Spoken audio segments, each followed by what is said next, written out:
Hello everyone. So nowadays we are seeing that the member of some political parties are leaving their political parties and joining other political parties. Basically, they are jumping from one political parties to another political parties. So let's see the interesting case behind this and the emergence of anti-defection law within India. So there is a short story behind that. There was an MLA from Haryana. Okay, he won as an independent candidate in 1967's Haryana Assembly elections, and after winning as an independent candidate, he changed their political parties multiple times. Okay, he first switched from Indian National Congress to Indian National Congress after winning as an independent candidate. Secondly, he again quit the Congress and joined the United Front coalitions. Third times in the same day. Okay, what he done? He changed his mind again and joined the Congress party once again. And the final flip. Okay, so he ultimately switched three times in just 9 hours and four times within a fortnight. Okay, so this the name of the MLA who is basically doing this is Gayalal, and from here a concept which is known as Ayaram Gayaram emerged. Okay, and after this to deal that kind of situations, the anti-defections law basically in India emerged. Okay, now let's see some important provision of anti-defection law. So basically, anti-defection law is inducted within our constitutions through 52nd Constitutional Amendment Act of 1985. Okay, where the legislature are got qualified in certain conditions. Suppose that the legislature are directed by their whip to vote in favor of their political parties, but somehow they are going to violate this. Somehow they violated this direction of whip. So this can be a ground for anti-defections. The second, which is very frequent and uh, very interesting one, which is basically emerges from Ayaram Gayaram concept. Okay, so this is basically regarding the member of party who join the another political parties, are independent members, are nominated members who join the another political parties.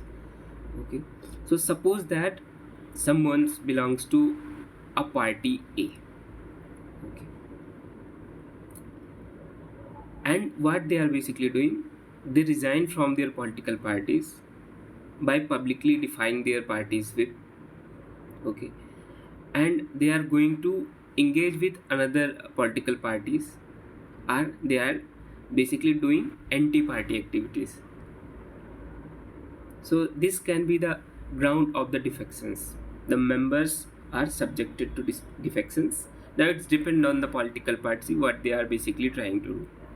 Okay, the second case is that suppose that an independent members who own the elections, but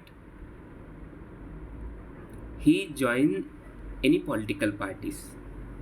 So this can also be the ground of defection. The third one, which is related to the nominated members.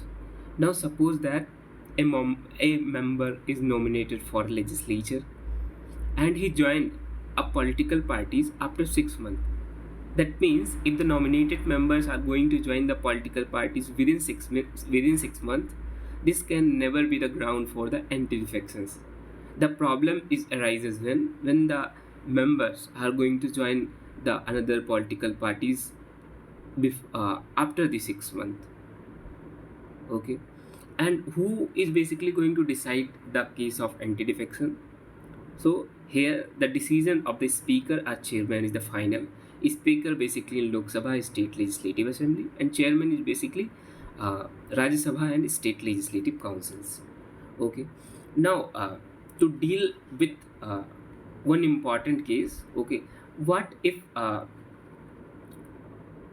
what if a group of members are going to leave one political parties and join the another political parties? Okay, this is known as merger.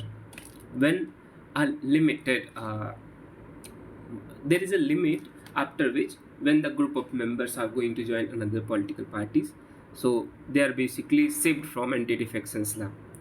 This provision was added through the 91st Constitutional Amendment Act, where if two-thirds members of any political party are going to merge with another political party, are going to establish their own independent political parties, so this cannot be the ground for anti-defections. Okay, so this is the whole background behind the anti-defections law. Now, why we have discussed this? Because nowadays this is basically more openly news.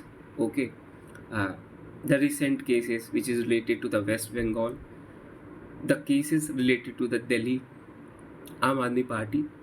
So that's why it is very important for us to remember this some important provisions for related to the anti-defections law. Okay, so thank you. In our next video, we will meet with some new interesting topic. Thanks.